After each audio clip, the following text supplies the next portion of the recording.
Buenas noches, gracias por continuar conectados a la señal de Costa Rica Noticias. Estamos en vivo a las 8 de la noche con 7 minutos. Soy Ernesto Rivera. Hace 8 años, en el 2012, un grupo de 38 diputados votaron por la no reelección de Fernando Cruz como magistrado.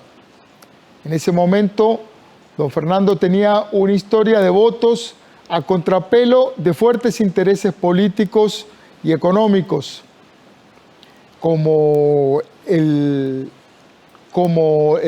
magistrado había votado contra la reelección presidencial, el Tratado de Libre Comercio con Estados Unidos y la minería de oro en Cruzitas. En 2012, cuando intentaron no reelegirlo, uno de los diputados que votó en contra dijo públicamente que ese voto negativo era un llamado de atención al Poder Judicial. Han pasado 8 años y una tremenda crisis interna y un escándalo judicial a lo interno del Poder Judicial. Fernando Cruz es ahora presidente de la Corte y pide que lo reelijan por un nuevo periodo.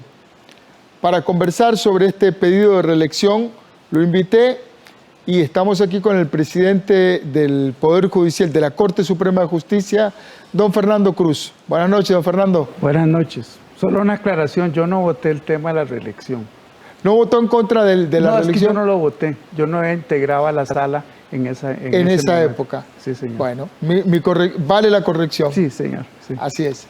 Don Fernando, usted es magistrado desde el 2004. 2004, sí. Fue juez, fiscal general, presidente de Sala de Casación,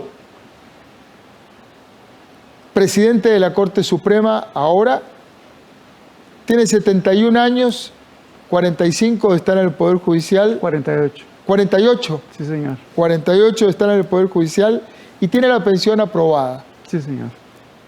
¿Para qué quiere quedarse en la magistratura? ¿Con qué proyecto? Bueno, me parece que los proyectos se definieron hace 2 años a raíz de la crisis. Se definieron como 10 o 11 reformas importantes, de las cuales ya se han aprobado unas 7, faltan 4 o 5 por analizar en corte y por proponerlas. Quizás las 2 más importantes que quedan son lo que el tercer informe del Estado de la Justicia llama los dominios reservados, que es el sistema de elección de magistrados propietarios y suplentes, y también la reforma administrativa de la estructura administrativa del Poder Judicial, que eso también se analizó en un grupo y que el tercer estado del informe sobre la justicia, del Estado de la Justicia, señala como uno de los problemas serios que tiene el sistema judicial, entre otros, que es un sistema, una estructura administrativa vetusta que recarga sobre la cúpula judicial y que da un margen de ineficiencia en la administración y en la toma de decisiones. El proyecto es terminar de asentar la reforma o esa reforma estructural, sí, que se planeó para de alguna manera dejar escapar la presión que había generado la crisis, que recordémosle a la audiencia, se produjo, sí, a raíz del cementazo, sí, y la participación de algunas figuras dentro del Poder Judicial ligadas a ese escándalo. Sí, tenemos flaca memoria. Eso ocurrió hace 2 años, 5 meses, 2 años, 8 meses. Y lo que me llamó la atención, una de las razones que me dio una inspiración o una gran motivación, fue que del propio seno de corte de aquella época, de hace 2 años y medio, surgió una lista de reformas y una visión distinta, entre otras muchas, forma de enjuiciamiento de los miembros de los supremos poderes, tema de la elección de magistrados, que fue el primer grupo que no se ha podido discutir, también el tema de la estructura administrativa del Poder Judicial y otros temas importantes como el conflicto de intereses también, que se discutió mucho. Así es que, claro que era un propósito de enmienda muy importante que creo que cobijó a todos los miembros de la Corte, magistrados y magistradas, para lograr una reforma importante al Poder Judicial, que también puede provenir de otros sectores, como por ejemplo el sistema político también puede plantear reformas, pero esta ha surgido, como muchas de las reformas del Poder Judicial, del propio seno de la Corte. El tema de la elección de los magistrados es crucial. Ahora lo estamos viendo en Estados Unidos, hay todo un debate, ha tensado la situación en Estados Unidos a raíz de la muerte de una de las miembros más antiguas de la Corte Suprema de Estados Unidos, la juez Ginsburg, y en Costa Rica pasa lo mismo. Ahora con su pedido de reelección hubo ahí un momento de tensión. La comisión legislativa que analizó su pedido recomendó reelegirlo, pero hasta que uno no está en el plenario no sabe qué pasa. Así es, sí, porque la vez pasada, en el 2012, la comisión también recomendó mi ratificación con el voto salvado de un diputado, creo que de apellido Sotomayor, de Punta Arenas, pero los demás recomendaron mi ratificación y luego se produjo lo que ya usted mencionó. 38 votos en contra. Sí, que es el único caso que yo recuerde en la Segunda República desde el 49, es el único caso en el que no se ha ratificado un magistrado.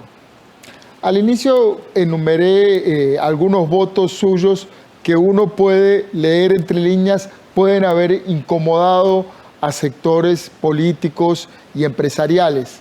¿El poder político siente usted que le ha pasado factura? El poder político lo juzga uno. Y por supuesto que a veces en ese juzgamiento puede haber un reproche por criterios que uno tiene, lo cual es muy cuestionado por la doctrina, y en otros valoraciones subjetivas de que una persona pues no goza de mi simpatía o no me parece que se pueda mantener en el puesto. Pero es parte de ese juego porque la Constitución prevé esa revisión cada 8 años de ratificación, con muchos matices teóricos y doctrinales sobre cómo debe ser esa ratificación, pero los señores diputados tienen un gran poder en ese momento de designación. La discusión puede ser a posteriori, pero claro, como el poder político que ejercen los diputados en ese momento es uno de los más libérrimos, con las limitaciones que ellos mismos deben de acatar o de autoimponerse.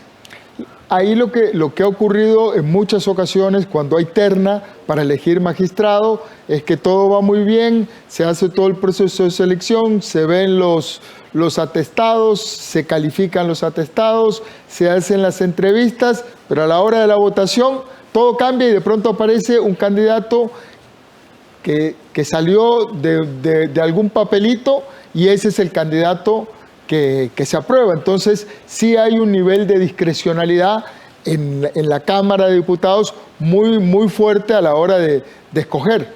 Sí, la Constitución prevé un alto nivel de discrecionalidad, por una parte, y por la otra, en la cultura que hemos tenido en la elección ha sido así, y ha sido en los últimos 15 o 20 años que se ha venido discutiendo hasta dónde se puede acotar y cuáles son las autolimitaciones que el Poder Legislativo se puede imponer. Debo decirle, por ejemplo, que yo participé en un concurso en el 2002. 10 años antes de ser... No, en el 2002. 2 años antes. 2 años antes. Entonces yo puse mi nombre, mis atestados, fui entrevistado por una comisión. Y en el 2004, cuando don Carlos Arguedas Renus se jubiló, entonces se trabó la elección. De aquella época eran 3 meses o 4, eso era un tiempo muy largo. Y entonces se buscó una fórmula para resolver ese entrabamiento. Y entonces lo que hicieron fue decir, bueno, vamos a tomar en cuenta candidatos que hayan sido tomados en cuenta en concursos anteriores y los vamos a valorar. Quiere decir que yo no participé en ese concurso en particular. Y yo salí como fórmula de última hora y de último ¿Usted momento. también fue una fórmula de última hora? Así es. Sí, claro, por supuesto. Sí, eso de última hora siempre tiene muchas objeciones y tiene muchas amenazas, no me cabe la menor duda. Lo mejor sería tener un mejor sistema. Más transparente. Más transparente, sí, es que lo han dicho las organizaciones de la sociedad civil, lo han planteado. Pero bueno, el ejercicio del poder político en el Parlamento tiene un alto margen de discrecionalidad, y cuando uno ve la constituyente, las discusiones de la constituyente, no ve esa valoración o esa determinación que la elección originaria sea una elección con antecedentes y con cierta reglamentación que limite el poder de decisión de los parlamentarios. Este tema de los magistrados y de la elección y del tiempo que deben estar es un tema polémico y es parte del balance de poder en el sistema republicano.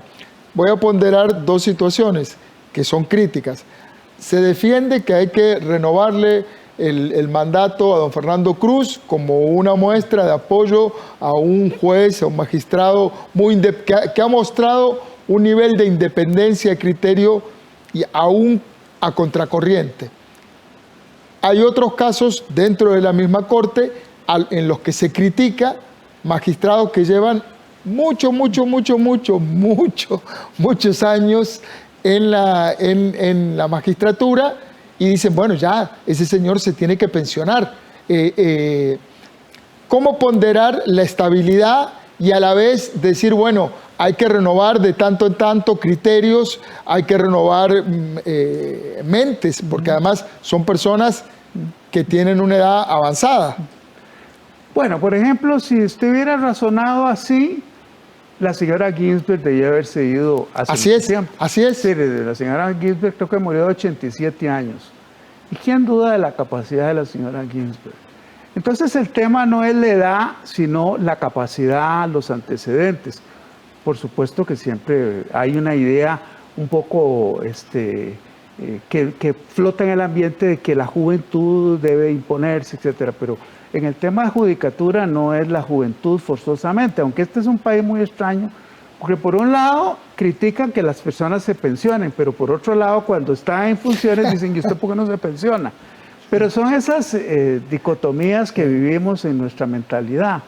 Quizá lo que se critica no es que se pensionen, sino que se pensionan con una jubilación diferente, muy generosa a las de otras, personas. Dice que usted toca el tema, porque en este momento, que lo he visto mucho en las redes, en este momento ningún magistrado se jubila con 9 millones, porque se cortó a través de una ley a 4,5 millones, lo cual no estoy diciendo que me estoy quejando, no. Solo estoy diciendo, ninguno se jubila a 9 porque se le impuso un impuesto solidario que llega a un 50%. En realidad se jubilan a 9 y se le deduce impuesto solidario que le dejan 4,5. Así es. Esa Convengamos. Pero que en el imaginario colectivo eso no está claro. Las personas siempre piensan que se van con una pensión. Que van a cobrar los 9 millones en la mano. Exactamente. Sí, señor. Sí. Que igual convengamos que es en el contexto costarricense, sí, claro, es una pensión generosa, sí, no dudo que también merecida. Bueno, es una gran discusión porque los pensionados pasaron a ser parte del imaginario colectivo de culpables del desequilibrio. Aportas. Pero bueno, si hay algo que es cierto, que en el tema judicial, los funcionarios judiciales dan de un 11 a un 12% de su salario bruto mensualmente. Eso no lo tiene ningún régimen. Es cierto que el aporte estatal y el aporte del patrono también es generoso, pero no es del 11 o el 13%. Eso se pierde de vista. Pero bueno, eso ya se reformó y se le impuso una cuota de un 100% de impuestos, o un 50% de impuestos, que es muy alto, pero bueno, eso es lo que se valoró políticamente en ese momento. Don Fernando, a usted se lo identifica popularmente como un ardiente defensor de la independencia judicial, pero también justamente de este tema del sistema de pensiones, del sistema salarial, que también en muchos funcionarios judiciales es diferente, es generoso. Siempre es complicado decir si merecido o inmerecido.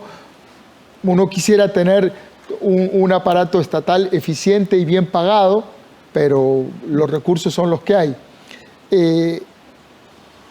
¿Cree que es posible una república judicial independiente que no se vea afectada por la crisis que vive el país? Es decir, ¿cómo mantener esa isla judicial en medio de la zozobra que vive el resto de la población? Bueno, nosotros hemos estado en una crispación por el tema de la financiación del Estado y el de presupuesto, cual era inevitable que así fuera. Pero yo le voy a decir algo que a veces se pierde de vista. Usted sabe que el presupuesto del Poder Judicial solo representa el 5% del presupuesto total del Estado. Es decir, que cuando las personas hablan del presupuesto del Poder Judicial, se imaginan que es un presupuesto, digamos, muy oneroso y de altísimo nivel. No, es el 5%. Y por supuesto, nunca he pretendido señalar que hay una isla o una república judicial independiente. Me parece que no. Lo que sí creo es que cuando se van a hacer reformas, el Poder Judicial es un poder al que hay que consultarle y con el que hay que coordinar. Entonces, lo que ha habido en la ley sobre fortalecimiento de las finanzas públicas fue que de previo a que eso se hiciera, no se consultó al Poder Judicial. Cuando nos llega la consulta, la Corte en pleno dice en su mayoría que requiere que se incide en la organización y funcionamiento. Eso requería 38 votos. Esa fue la polémica, pero la polémica no es que nosotros estamos administrando arbitrariamente los equilibrios, no. Si usted no le consulta al Poder Judicial e incide en la organización y funcionamiento, usted requiere 38 votos. Eso estableció una situación muy complicada para la ley de fortalecimiento de las finanzas, porque se hizo por un procedimiento acelerado que no se puede aprobar. Lo que requiera 38 votos no se puede aprobar. En ese procedimiento Entonces, acelerado. Era un jaque mate tremendo para el sistema.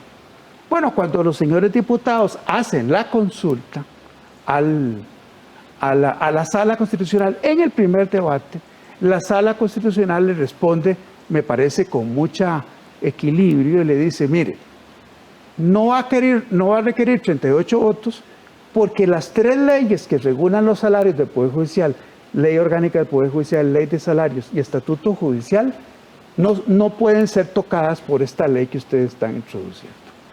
Y eso fue lo que resolvió.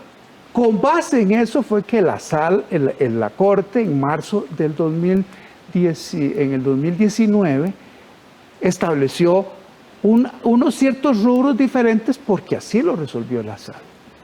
Y esa polémica se ha mantenido. Lo que pasa es que este es como cuando hace frío y uno jala la cobija, claro, y o se destapa los pies o se destapa la cabeza.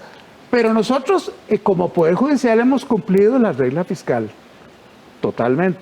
Hemos cumplido con todos los rubros que no tengan que ver con esas 3 leyes. Nos hemos sometido a las limitaciones, lo cual es inevitable y además necesario. Y aparte de eso, en virtud de la polémica, el año pasado aprobamos ir hacia un salario global, sin porcentajes. Eso resolvimos. Pero claro, ahora estamos en una situación difícil porque por un lado tenemos una acción que tiene que resolver la Sala para que dilucide ese criterio que yo le estoy diciendo, y por otro la Contraloría me dijo a mí que me olvidara del tema de lo que la Sala resolvió, que aplicara sin ninguna excepción la ley de fortalecimiento de las finanzas, que fue lo que hicimos. Pero tenemos pendiente eso.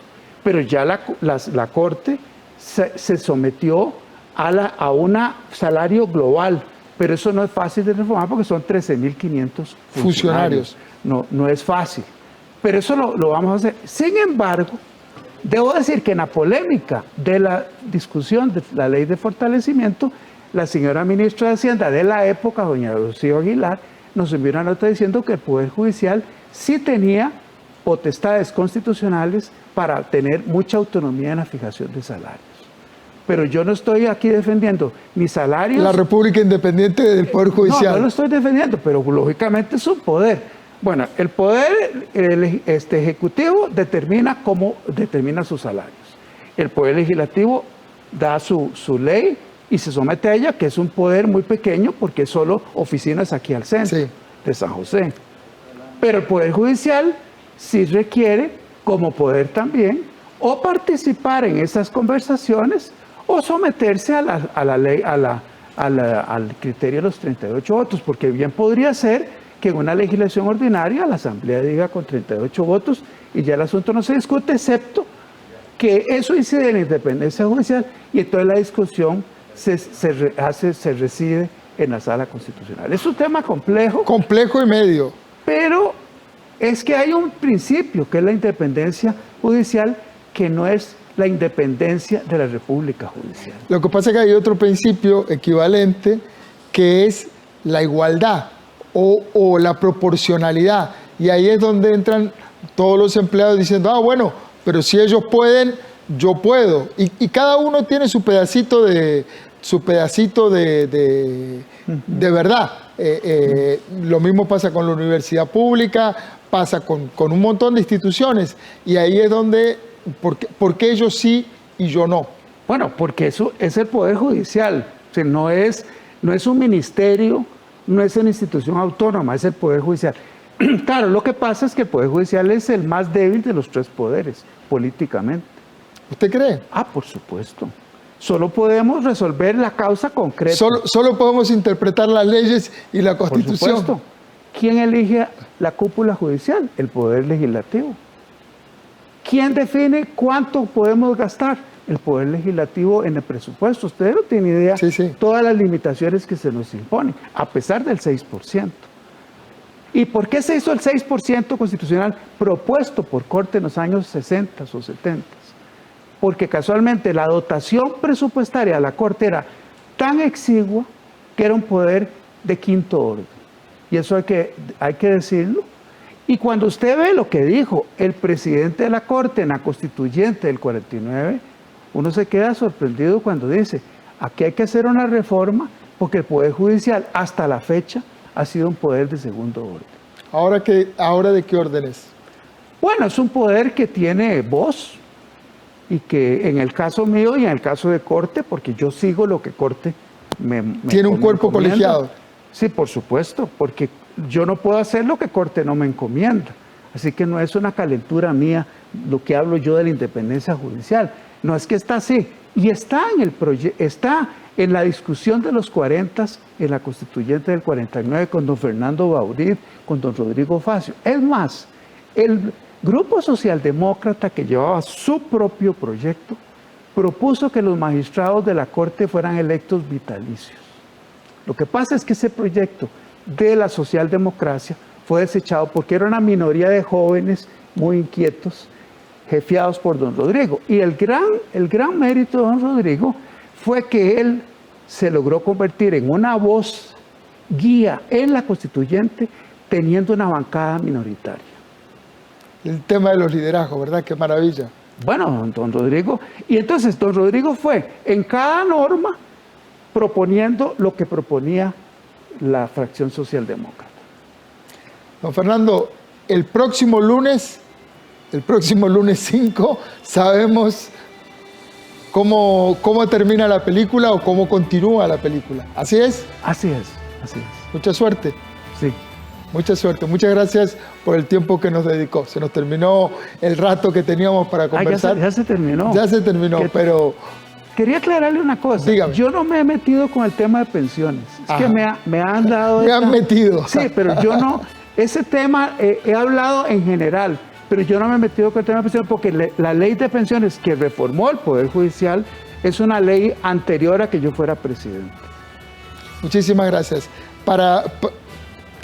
Depende el resultado del próximo lunes, en donde el Congreso lo puede ratificar como magistrado o no. Por ahí amerita una segunda entrevista para ver cómo se asienta ese proceso de transparencia en el Poder Judicial y en la magistratura. El mayor respeto para lo que decida el Parlamento. Muchas gracias, don Fernando Cruz, presidente de la Corte Suprema de Justicia. Muchas gracias. Buenas noches a ustedes. Gracias por estar ahí. Recuerden, trabajamos para usted. Somos la televisión pública de Costa Rica.